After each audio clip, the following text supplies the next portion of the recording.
If you have 1 Samuel 17:13 through, we're going to read through 24, and then we're going to go to another scripture within that chapter. You may stand.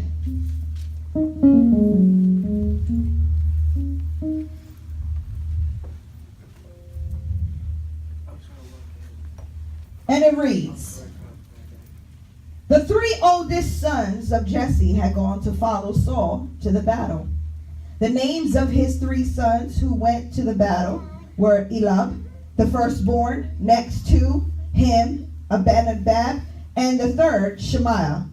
David was the youngest. Say youngest. Youngest. And the three oldest followed Saul. But David occasionally went and returned from Saul to feed his father's sheep at Bethlehem. And then the Philistine drew near and persisted himself 40 days, morning and evening. Then Jesse said to him, his son David, take now for your brother an alpha of his dry grain and these 10 loaves, and run to your brothers at the camp, and carry these 10 cheese to the captain of their 1,000, and see how your brothers fare, and bring back news of them. Now Saul and they and all the men of Israel were in the valley of Elah, fighting with the Philistines. So David rose early in the morning, left the sheep with the keeper, and took the things and went as Jesse had commanded him. And he came to the camp as the army was going out to fight and shouting for the battle.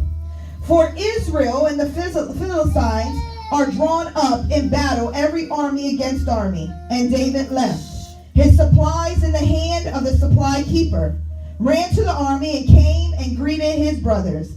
Then he talked with them. There was a champion, the Philistine of Gath, Goliath, by the name, coming up from the armies of the Philistine, and he spoke according to the same words. So David heard them, and all the men of Israel, when they saw the man, fled from him and were dreadfully afraid. You may be seated. The bushel equals the blessing. Now, I want to focus on verse 17. It says, then Jesse said to his son David, take now your brother an alpha of the dry grain and these 10 loaves, and run to your brothers at the camp. Now, when Jesse gave David, his son, his youngest son, out of his 8 children, David was the youngest. When he gave him the instructions to take the bag of lunch and take it to his brothers, he did not understand that the bushel that was in the bag was going to set him up to the blessing that he was about to go to. He did not look. He just grabbed the bag and he went. I wonder if he would have said, hey, Dad, let's talk about it in 2017 terms. Dad, why couldn't I go with my brothers to fight the Philistines? Ain't I good enough? Why can't I, I'm attending to the sheep. I'm doing what you're telling me. He said, okay, Father, I'll go and feed my brothers. And I started to think about this, and the first thing that God showed me was David was the young son of eight children, but the meaning of 8 is new beginnings and new birth. He was walking into, with the bag of lunch of someone else, he was walking into his new beginnings and the birthing that was going to take place through him. In verse 16, it says, and the Philistine drew near and presented himself 40 days in the morning and evening. And the Lord said to me, 40 years, because the 40 in the Bible means testing and trial. David was not sent to fight with his brothers. David was sent to serve his brothers. He was not sent and said, go, you go. I know you equipped. You killed lions and bears with the very hands, your very hands. But I'm going to send you to serve. Okay, let's keep that serve bucket right here. His job was to bring his brother's lunch. The bushel in the bag. What is that thing that is holding your blessing? Sometimes you can't look at the outer of something. You got to look in the inner. That's why a lot of us stay bound. Because we want to just do this. Pastor said this. Excuse me, I'm sorry. You got to rip the bag and see what's in the bag. So then something can grow from the very bushel that is in you. It is very important that you learn from the trials and the suffering that you have to endure so you don't have to go through it again. You might have to go through another trial and tribulation, but it's through an elevation. See, when I was a child, I spoke like a child, but as I got older, I spoke different. I saw things different. So even though as a child I had to go through what I went through, I'm not being molested at 32 years old. I might be talked about. I might be maybe backstabbed, or maybe my finances are not in order. So my trials and my suffering changes because I'm maturing and I'm drawing closer to God. He said it. The closer I get with God, it seems like the enemy continues to attack me in different ways than he did before. I'm not going to test him with another woman. He loves his wife. Ain't nothing shaking him. But I'm going to test him with his pocket. Because it's the very thing that secures him. So let me throw something in there with that money situation. And now he don't got no money. You must serve the God that you say you serve. And David had to go through this. David had to go and he was questioned. He was questioned like, little boy, what you doing here? You a shepherd boy. Humility. First, some of us understand what Philistines is. But I'm going to break this down. First, you need to know who the Philistines were. They were aggressive people. They were occupied territory southwest of Israel between the Mediterranean and the Jordan River. The name Philistine came from the Hebrew word Philistia. And in the Bible, the Israelites refer to the Philistines as uncircumcised, meaning those who had no relationship with God. They were not God's chosen people. They were Philistines. So that's who, let me tell you something. God just dropped this in my spirit just now. David's brothers were fighting the Philistines, but yet they were afraid. I wonder that's probably why they didn't win the Philistine battle with the Goliath. Because they were fighting with their fear. I hear you, Lord. But yet David was used to fight, and he won the battle because he was fighting with the Lord. But not only that, he was fighting with a humble heart. He didn't have to say, do you not know this, that? I have these. Too many times as leaders, we want to talk about all the credentials that we have. But yet their life is lived by fear. Despise the young. Because they will be the ones to bring the inheritance, the blessing. When God gave me this story, he gave me the picture of my nephew, the youngest one. Okay, TT, here's your soda. Guess who came to me this morning?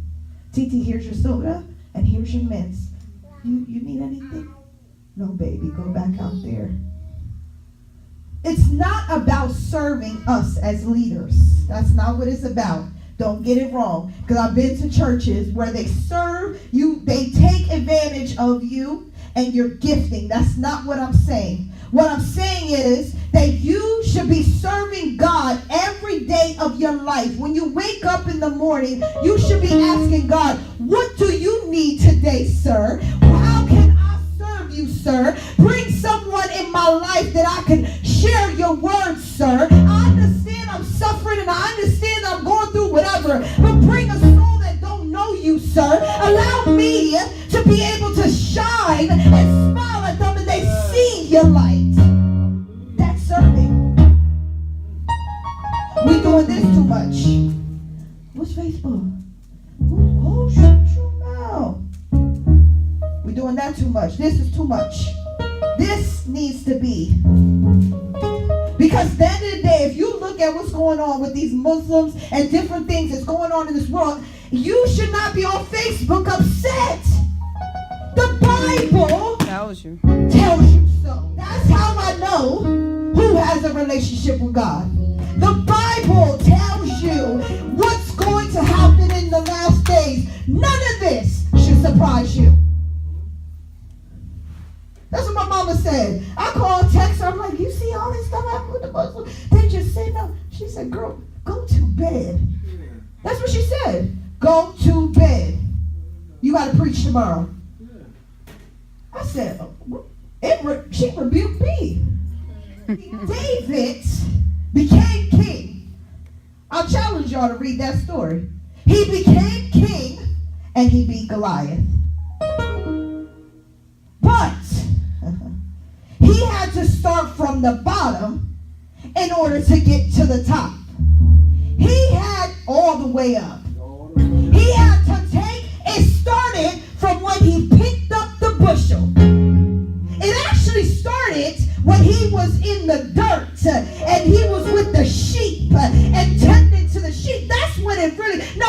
It started when he was in his mother's womb and God formed him. And before he was formed, God knew the very being he would be, and he spoke that in his mother's womb. And from his mother's womb, he went into with the sheep and he went to tend the sheep. And then he was given the word from Jesse, his father. Then he took the bushel and then he went to serve his brothers.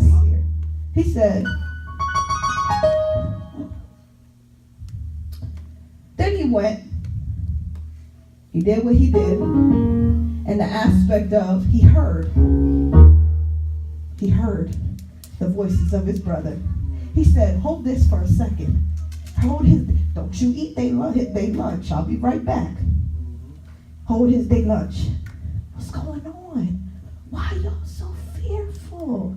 And they got all this armor on ready to fight. And he's sitting there like, we're walking in with just his clothes, his little rags. Why are y'all so fearful? And then David spoke to the man who stood by him, saying, what shall be done for the man who kills this Philistine and who takes away the reproach from Israel? Ha! He started the conversation. Okay, I don't know a whole lot about this. My brother said to me last night, he texted me, he said, I'm at Walmart. Tell me what type of Bible I should get. One, in the end of the day, David, because of his heart of service. So, number one, we need to learn how to be humble through our trials and tribulations.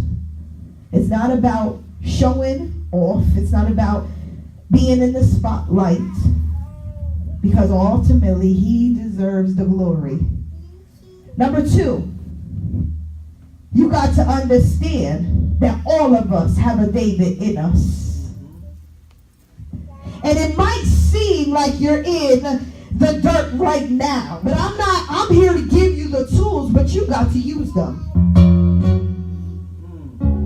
If you don't come out the dirt and go to your next level, it's not because God did not show you how. It's because you did not move. Number three, know that in the end of the day, the tomb will be empty. You cannot run away from the calling on your life. It will smack you dead end. No matter what, it's going to lead you back to what you're called to do. It's just how long is it going to take you to do it? And don't use excuses. Grab the bushel and go. Let us pray.